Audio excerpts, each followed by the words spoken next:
This audiobook is based on our book about a key philosophical principle in medicine, without which a true understanding of human health is impossible. We extend the previously formulated principle of disease optimality to human health and human life, not only at the individual, but also at the societal level.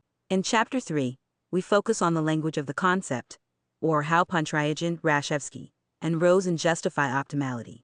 The human organism is not merely a collection of organs, but a highly complex control system that continuously recalculates its actions under conditions of uncertainty. To understand the rules by which the system computes each step, medical knowledge alone is insufficient. We need a fundamental logic that links biology with the universal laws of nature and provides a shared language for describing cells, the brain, behavior, and society. In this chapter, we introduce 3 atlases of scientific thought whose ideas reveal that life is not chaotic survival, but a precise optimization problem. Pontryagin, Rashevsky, and Rosen equip us with tools to discern in health a mathematically coordinated organization, and in disease an objective increase in adaptive cost.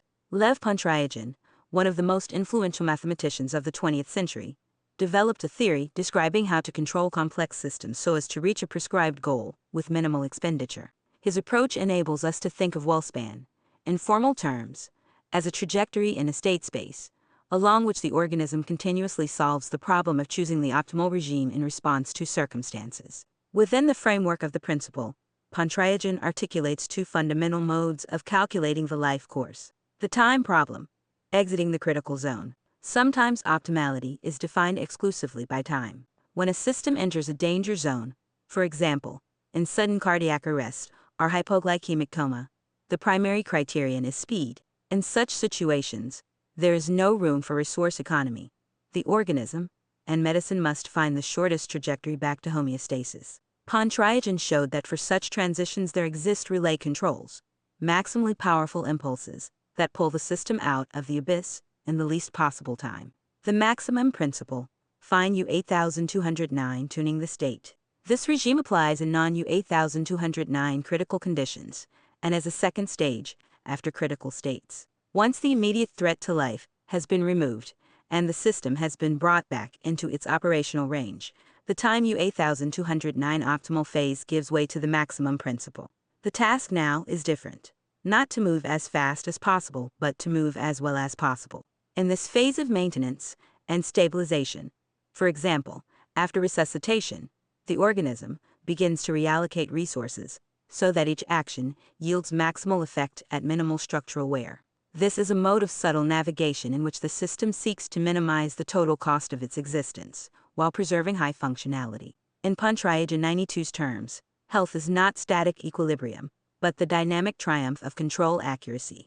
Optimal WellSpan is a configuration of the life course in which any disruption is eliminated along the shortest path, and during periods of stability resources are deployed so coherently that the system does not accumulate dead in the form of wear. It is the art of shifting, at the right moment, from speed to quality. If Pontryagin explains the logic of processes, Nicholas Rashevsky, the founder of mathematical biophysics, draws our attention to the perfection of form. He proposed an approach according to which biological structures 97, from neuronal arborizations to the architecture of vessels and heart valves, can be understood as outcomes of minimizing the costs of their construction, maintenance, and operation.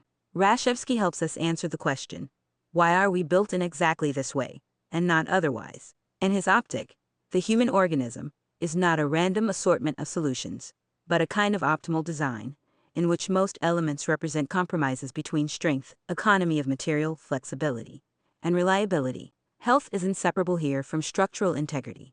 When form remains close to the optimal, maintaining function is cheap for the system.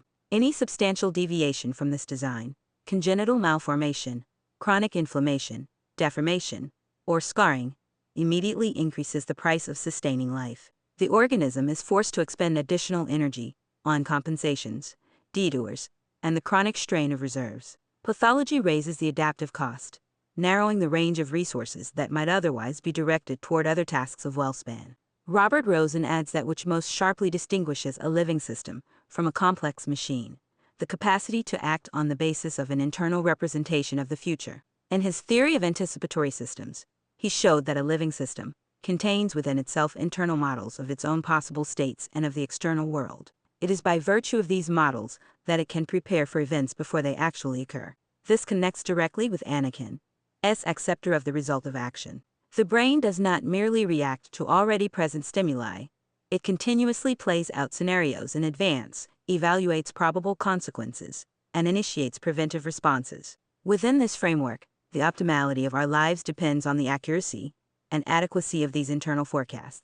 Successful anticipation allows the system to act economically, having time to prepare and allocate resources correctly. Conversely, faulty anticipation, where predictions are erroneous, causes the organism to persistently misjudge threats, leading to the squandering of resources such as in chronic stress or late mobilization. Rosen describes this as a breakdown of systemic integrity, which leads to chronic regimes where adaptive cost grows over years. Combining the ideas of Pontryagin, Rashevsky, and Rosen allows us to formulate the final thesis of the principle in plain language. From Pontryagin we inherit the vision of life as a control process articulated through shifts between time and maximum regimes. From Rashevsky we take the understanding that this process is realized on the basis of an optimally designed structure. From Rosen we gain the insight that the choice of trajectory rests on models of the future. All these laws find their practical embodiment in Anakin's functional systems, which serve as the biological processor that computes optimality in real time. Ultimately, life is the selection of trajectories along which resource expenditure per unit of result is minimized under the constraint of preserving the structural and semantic integrity of the self. This is what we call adaptive cost, the sum of energy, time, and structural robustness that we pay for each step. Mastering this language enables us to move from passive observation to active governance of our own life trajectory. We will be grateful for your likes and for sharing information about this audiobook with others.